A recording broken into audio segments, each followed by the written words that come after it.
안녕하세요. 소보로방입니다. 오늘 소보로방에서 보여드릴 작품은 레프 톨스토이의 안나 카레니나입니다. 러시아의 대문호 톨스토이의 대표작이라 볼 수 있는 안나 카레니나는 굉장한 명성을 가진 명작인데요. 톨스토이와 동시대를 살아가던 또 다른 러시아 대문호 도스토옙스키가 완벽한 예술 작품이라 극찬을 한 작품이기도 합니다. 그럼 톨스토이의 안나 카레니나 지금 보여드리겠습니다. 스티바라는 애칭을 가진 모스크바의 관리 스테판 오블론스키는 가정교사와 바람을 피웠습니다. 스티바의 아내 다리아 알렉산드로브나는 이 사실을 알고 매우 슬퍼했고 남편과의 관계를 심각하게 생각했죠. 스티바는 아내와의 관계를 되돌리기 위해 아내가 좋아하는 자신의 동생 안나 카레니나를 페테르부르크에서 불렀습니다. 그리고 안나에게 다리아의 마음을 되돌려달라 부탁했죠. 안나는 남편을 두고 홀로 모스크바로 와 다리아의 마음을 진정시켰고 이로 인해 다리아는 남편을 용서했죠. 안나는 모스크바에서 지내는 동안 큰 무도회에 참석을 했습니다. 그 무도회에는 키티라 불리는 다리아의 동생 예카테리나도 참석을 했습니다. 키티는 스티바의 친구이자 시골 지주인 콘스탄틴 레빈이라는 사람에게 청혼을 받았었지만 다른 사람을 흠모하고 있었기 때문에 레빈의 청혼을 거절했습니다. 키티가 마음에 두고 있었던 사람은 페테르부르크 기병대 중위이자 귀공자인 알렉세이 브론스키였죠. 키티는 무도회에서 브론스키를 기다렸지만 브론스키는 키티를 형식적으로만 대했습니다. 그는 매력적인 다른 여자 안나에게 반해 있었기 때문이죠. 브론스키는 안나에게 계속해서 춤을 청했고 안나는 그의 청을 받아들여 그와 함께 춤을 췄습니다. 키티는 이 모습을 보고 굉장히 괴로워했습니다. 안나는 브론스키의 매력에 흥미를 느끼기는 했지만 그의 적극적인 대시가 부담스러워 일정보다 빨리 페테르부르크로 돌아갔습니다. 브론스키는 안나가 탄 기차에 함께 타 안나에게 적극적인 구애를 했죠. 페테르부르크로 온 안나는 브론스키를 계속 생각했습니다. 브론스키는 고지식한 고위 관료인 자신의 남편 카레닌과는 다른 매력을 가졌기 때문이죠. 브론스키의 구애는 페테르부르크에서도 계속되었고 결국 안나는 남편과 자신의 아들 세료자를 뒤로하고 브론스키의 구애에 넘어가 버렸습니다. 시간이 흐르면서 카레닌은 자신의 아내와 브론스키의 관계를 어렴풋하게 알게 되었습니다. 카레닌은 평판을 중요시한 사람이었기 때문에 안나에게 느낀 배신감보다 자신의 평판이 중요했죠. 그는 안나에게 자중하라 경고했습니다. 그러나 안나는 이미 선을 넘어버린 상태였습니다. 카레닌을 혐오했고 브론스키를 열렬히 사랑했습니다. 심지어 그의 아이까지 가진 상태였죠. 얼마 뒤 안나는 이 사실을 카레닌에게 말합니다. 한편 키티에게 청혼을 거절당한 레빈은 시골로 돌아갔습니다만 곧 키티가 앓고 있다는 소식을 들었습니다. 브론스키가 키티를 버리고 안나에게 가자 키티는 충격을 받았기 때문이죠. 스티바와 다리아는 레빈에게 편지를 써 키티에게 다시 한번 청혼하는 게 어떻겠냐 제안했습니다. 레빈은 자신이 키티에게 청혼을 다시 한다면 키티는 어쩔 수 없이 청혼을 받아들일 거라는 사실을 알았지만 레빈은 그런 짓은 정당하지 않다 생각했고 키티와의 만남을 피한 채 농사일에 집중했습니다. 그러다 레빈은 스티바의 초대로 모임에 갔다 키티를 만났습니다. 키티는 레빈에게 호감을 느끼고 있었고 그의 청혼을 거절했었다는 사실을 후회하고 있었죠. 레빈은 이러한 키티의 마음을 느꼈고 그녀에게 청혼했습니다. 키티는 레빈에게 과거의 일을 사과하며 그의 청혼을 받아들였죠.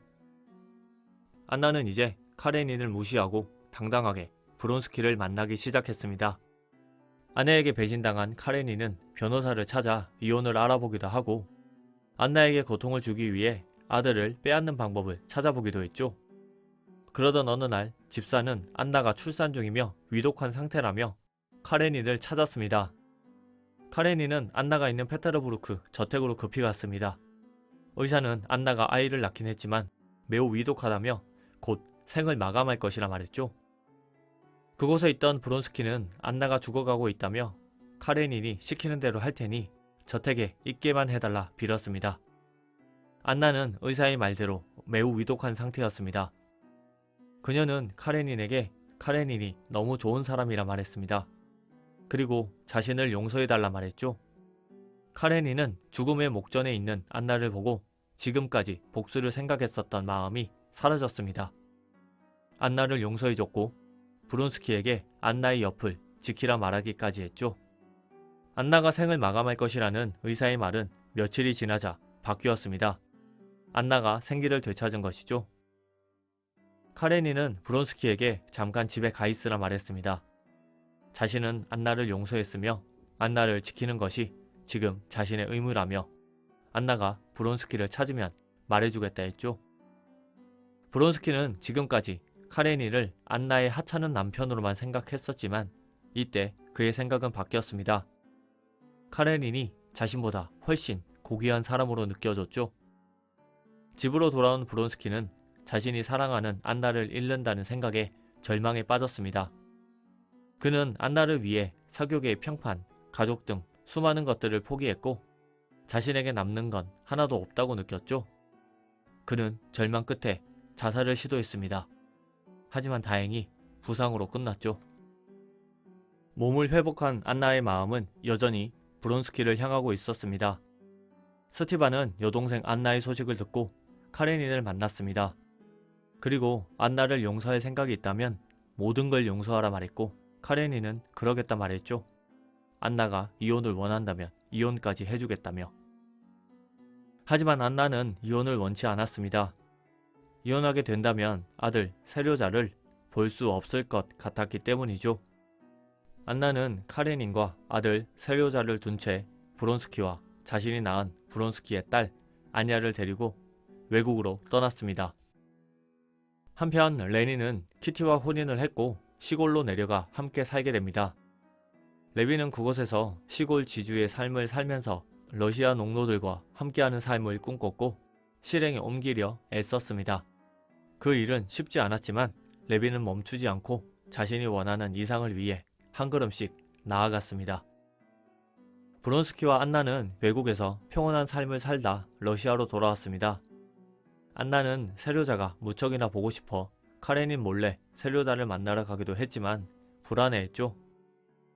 아들을 마음대로 보지 못한다는 것, 그리고 사교계에 발을 붙이지 못하는 것 등 심리적 스트레스가 많았기 때문입니다. 결국 브론스키는 안나와 함께 시골로 가 저택을 짓고 딸 아냐와 함께 살기 시작합니다. 다리아는 이 소식을 듣고 안나를 만나러 갔습니다. 사교계에서 버림받은 안나가 안쓰러웠기 때문이죠. 그녀는 안나를 만나러 가는 길에 자신의 삶을 되돌아봤습니다. 다리아는 자신을 버리고 바람을 핀 스티바와 함께 사는 자신의 처지와 사랑하는 사람을 찾아 굴레를 벗어던지고 떠난 안나의 처지를 비교하며 안나를 부러워했죠. 하지만 그녀는 자신을 매우 반기는 안나와 시간을 보낸 뒤 예정보다 일찍 집으로 돌아왔습니다. 안나의 공허한 삶을 본 뒤 자신의 삶에 대해 만족감이 커졌기 때문이죠. 다리아가 본 것처럼 안나는 세료자를 사랑하지만 볼 수 없는 상황, 사교계에서 따돌림 등으로 정신적인 스트레스를 많이 받았고 불안정한 상태가 점점 심해졌습니다. 딸 안야를 세료자처럼 챙기지도 않았고 브론스키에 대해 비정상적으로 집착을 하기까지 했죠. 어느 날 브론스키가 집안일 때문에 모스크바로 갈 일이 생겼습니다. 안나는 브론스키를 따라 모스크바로 함께 가죠. 모스크바로 온 안나는 계속해서 브론스키에게 집착했습니다. 그리고 브론스키의 행동 하나하나마다 의미를 부여했고 결국 브론스키가 다른 여자가 있어 자신을 버릴 것이라는 망상에 빠졌습니다. 안나는 이러한 자신의 마음을 브론스키에게 내비쳤고 브론스키는 안나가 그럴 때마다 자신은 안나밖에 없다며 안나를 설득했습니다.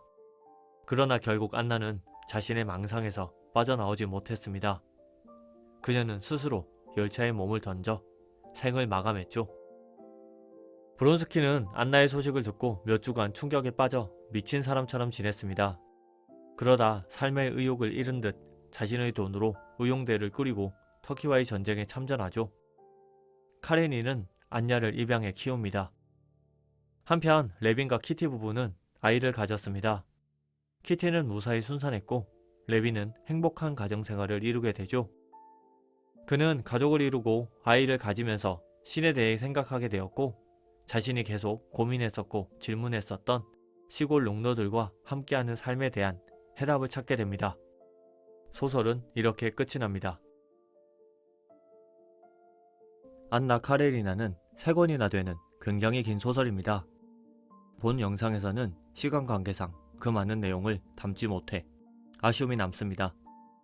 개인적으로 소설의 중반부 이후 카레닌이 안나를 생각하는 복잡한 심정, 그리고 톨스토이 자신을 투영했다고 평가받는 레빈의 가치관과 그의 노력에 대한 이야기를 충분히 해드리지 못해 안타깝네요.